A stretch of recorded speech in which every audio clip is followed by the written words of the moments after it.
You better start earning your keep. That was the first thing my stepdad screamed at me while I lay in a hospital bed fresh from emergency surgery. My body still numb, my legs barely moving.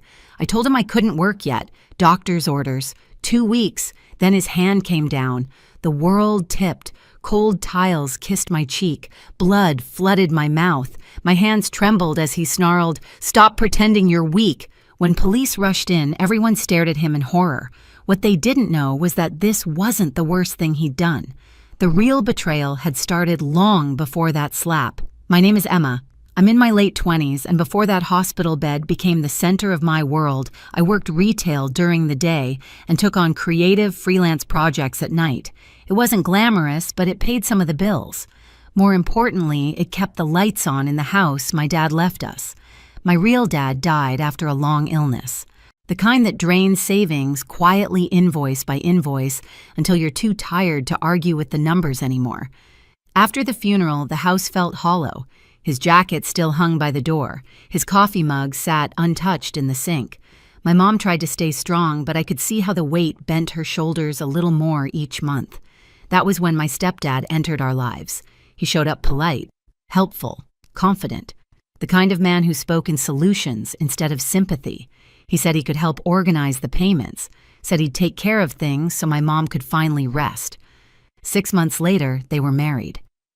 I remember standing in the living room afterward, watching him carry boxes into the house like he'd always belonged there. At first, nothing felt wrong. Then small things started to shift. Bills stopped coming to the kitchen table. Payments were handled. My mom stopped checking accounts because she didn't need to anymore. When I asked questions, I was told not to worry. When I pushed, I was reminded how lucky we were to have someone willing to take charge. Mom started getting tired, then forgetful. She'd lose her train of thought mid-sentence, stare at the stove like she couldn't remember why it was on. My stepdad brushed it off as stress. He handed her vitamins every morning lined up neatly on the counter and watched until she swallowed them. I kept working. I paid rent to stay in my childhood bedroom.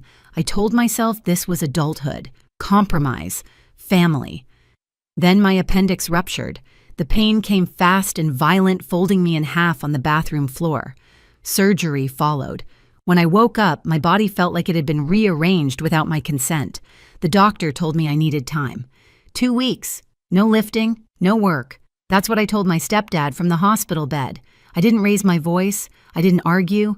I just explained. I can't work yet. He looked at me like I'd insulted him. I didn't know it then, but that was the moment everything shifted.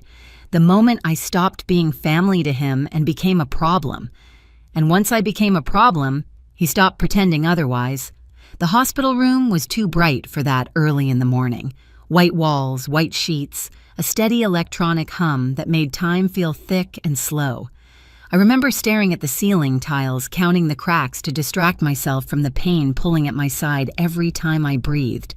That was when he walked in.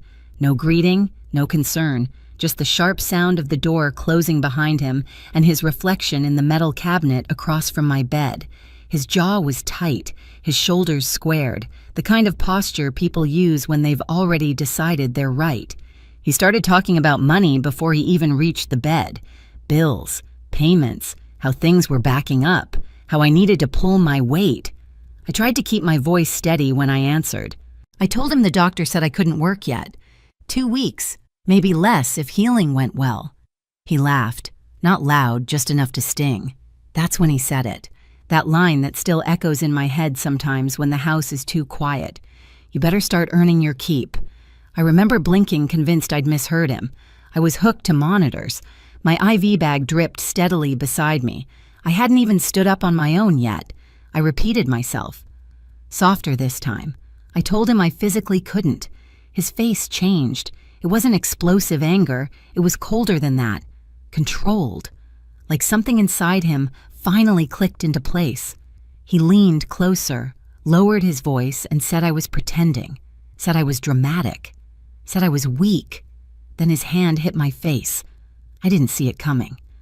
1 second, I was lying back against the pillow. The next, I was sliding sideways, tangled in sheets, crashing down onto the floor. The impact knocked the air out of me. Cold tiles pressed against my cheek. I tasted metal and realized my lip was bleeding. My hands shook as I tried to push myself up. Not from fear, from shock. He stood over me and barked, "Stop pretending you're weak." That was when the room filled with noise. Footsteps, voices, someone shouting for security, nurses rushing in, eyes wide, hands already reaching for me. I remember one of them kneeling down, telling me not to move, her voice tight with anger she was trying to hide. And then the police arrived. They took one look at me on the floor, at the blood on my hospital gown, at the IV stand tipped over beside the bed, and everything changed. My stepdad started talking fast, explaining, smiling in that thin, slippery way he used when things didn't go his way. I lay there listening, staring at the fluorescent lights, and felt something inside me harden. That slap wasn't a loss of control, it was a declaration. And for the first time, I understood exactly who he was. I was discharged a day later than planned, not because my incision had reopened, but because everyone suddenly moved slower around me, like they were afraid I might shatter if they breathed too hard. A nurse slipped a folded card into my paperwork while my stepdad argued with the front desk about parking validation. She didn't say a word, she just met my eyes and gave the smallest nod. I didn't look at the card until that night. Home felt different when we got back. Quieter, smaller. My mom hovered like she was afraid to touch me, her hands always half raised then dropping again. She forgot where she put her glasses, forgot what day it was. She apologized for everything, for the noise, for the light, for existing. He acted like nothing had happened. He cooked dinner, he joked, he told a story about traffic and laughed at his own punchline. When my mom took too long to answer a question, he finished her sentences for her. When she winced, he handed her the same vitamins he always did lined up on the counter like little soldiers. I watched. Pain meds blurred the edges of the days, but they sharpened something else. Patterns, timing, the way my mom's confusion spiked after certain meals, the way paperwork vanished the moment I asked about it, payments I knew I'd made that somehow didn't exist anymore. The card the nurse gave me had a website on it. I waited until everyone was asleep. I read until my eyes burned. Financial control, medical manipulation, isolation. The words felt uncomfortably familiar, like reading a list someone had made just for us. A few days later, our neighbor knocked on the door with soup. She stood in the kitchen and watched my mom shuffle past, then leaned in and whispered that something wasn't right. Her daughter worked in healthcare. She'd noticed the bottles, the dosages, the way my mom had changed. That night I went into the room he kept locked. The lock was cheap. The room wasn't. Folders stacked neatly, papers labeled with words like insurance and benefits. I didn't read everything. I didn't need to. One page was enough, then another, then another. Policies in my mom's name. Big numbers, dates that lined up too perfectly with her decline. My hands shook, but my mind was suddenly very clear. This wasn't chaos. It was planning. I put everything back exactly where it was. I went to bed and stared at the ceiling until morning. Fear pressed heavy on my chest, but underneath it was something else. Focus. I stopped confronting him. I stopped asking questions. I let him think I was still broken. And while he relaxed, convinced he'd won, I started quietly preparing to end this. Once you see a pattern, you can't unsee it. I replayed everything in my head like security footage on a loop. The timing of my mom's bad days, the way her hands shook more after breakfast than dinner, the way he hovered when she took those vitamins, watching until she swallowed like it mattered more than anything else in the room. I stopped thinking of it as my life and started thinking of it like a case. Distance gave me clarity. The first thing I did was stop reacting. I didn't argue when he talked over my mom. I didn't flinch when he snapped. I nodded. I stayed quiet. I moved slowly, like I was still fragile. He liked that version of me. He mistook silence for surrender. Behind his back, I started connecting dots. I searched names late at night, old addresses, public records. It didn't take long to find the first woman, then another, different states, same pattern, fast relationships, shared finances, sudden illnesses, ugly separations. I sent one careful message. No accusations, just a question. Her reply came an hour later. "You too." That was the moment I knew I wasn't imagining any of this. We talked for hours, then she added me to a small group. Women who had all lived some version of my life. They didn't speak with drama or anger, just facts. Dates, documents, behaviors so similar it made my stomach turn. One of them worked in legal support. Another kept everything, every payment, every email. They didn't tell me what to do. They just told me I wasn't alone. The next piece came from closer to home. Our neighbor's daughter stopped by one afternoon under the excuse of checking on my mom. She watched quietly as my stepdad poured a smoothie and mixed in powder from an unmarked container. Later, when we were alone, she told me she couldn't diagnose anything without testing, but she didn't like what she was seeing. The combinations, the amounts, the symptoms. "It explains a lot," she said softly. That was enough. I started documenting. Conversations, schedules, the way he prepared meals, the way he insisted on handling anything financial. I didn't touch his things again. I didn't need to. He was careless now, confident. He talked openly on the phone, assuming no one was listening. Then he made his move. He came home one evening with a folder tucked under his arm, smiling like a man who thought he'd already won.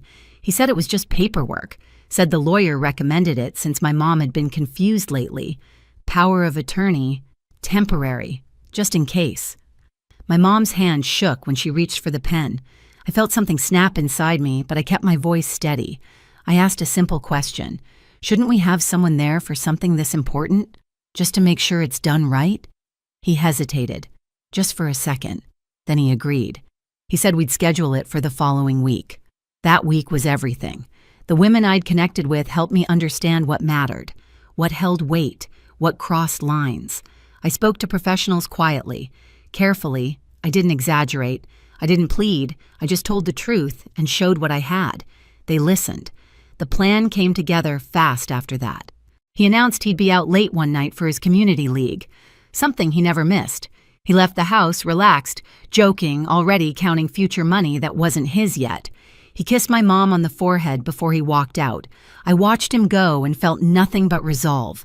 30 minutes later, the doorbell rang, then again. Then the house filled with people, calm voices, badges, gentle hands guiding my mom into a coat, a medical team asking questions she finally answered clearly, boxes brought in for documents, devices collected, everything done by the book, no shouting, no chaos. Across town at the same time, someone tapped my stepdad on the shoulder. I wasn't there, but I heard about it later, how he laughed at first, how he tried to explain, how his confidence drained as quickly as it had filled, how the room went silent when they cuffed him, how the people he'd been boasting to just hours earlier stepped back suddenly unsure they'd ever known him at all. When he was brought back to the house, it was already over.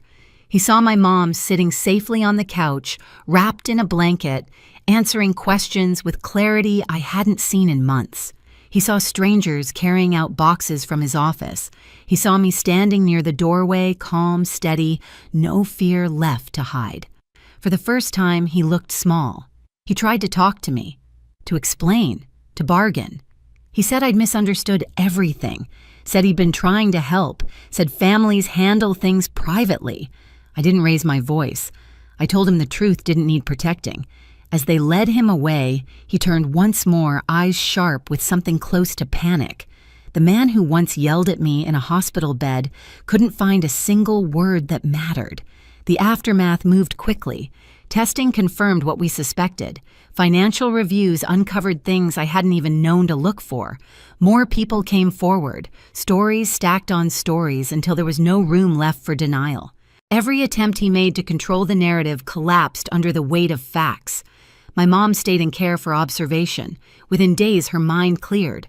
Color returned to her face. She cried when she realized what had been happening, then cried harder when she realized it was over. The house felt different without him. Not louder, not emptier, just lighter. Neighbors stopped by. Friends we hadn't seen in years called. Women I'd never met thanked me for speaking up because it helped them do the same. The man who once claimed ownership over our lives disappeared into a system built to handle exactly people like him. And standing in the quiet living room one evening, surrounded by boxes of evidence and the soft sound of my mom breathing evenly in the next room, I felt something I hadn't felt in a long time. Safety. Not because he was gone, but because I finally understood my power. The change in my mom didn't happen overnight, but it was unmistakable. Within days of being away from him, the fog lifted. She slept through the night. She finished sentences without drifting off. The constant apology in her voice faded, replaced by something steadier, something like herself. Professionals explained what had been happening in careful, measured language. They talked about interactions, long-term effects, how control can wear a person down without leaving obvious marks. My mom listened quiet and focused, then reached for my hand like she used to when I was a kid. That small gesture felt like getting her back. The house became ours again. Windows opened, drawers stayed where we left them. Bills were spread out on the table, no longer hidden, no longer mysterious. It was overwhelming, but it was honest. The legal side moved forward without drama. Facts did most of the talking. Others stepped forward, their stories echoing ours in ways that made my chest ache. Accountability followed, not loudly, not theatrically, but firmly. I went back to work slowly. Different hours, different priorities. I started volunteering then, training, helping people recognize the signs we'd missed for so long. Not because I was fearless, but because I knew how silence feels. One evening, my mom hung a new photo in the hallway. Just the two of us. No explanations, no shadows. For the first time in years, the future felt quiet in the best way. I'm telling you this because family betrayal doesn't always look loud at first. Sometimes it looks like help. Sometimes it sounds like control wrapped in concern. And sometimes it takes one moment of clarity to change everything. If this story felt familiar, you're not alone. And it's not too late to draw a line. If you've ever had to protect yourself or someone you love from the people closest to you, share your story in the comments. And hit subscribe so you don't miss the next story.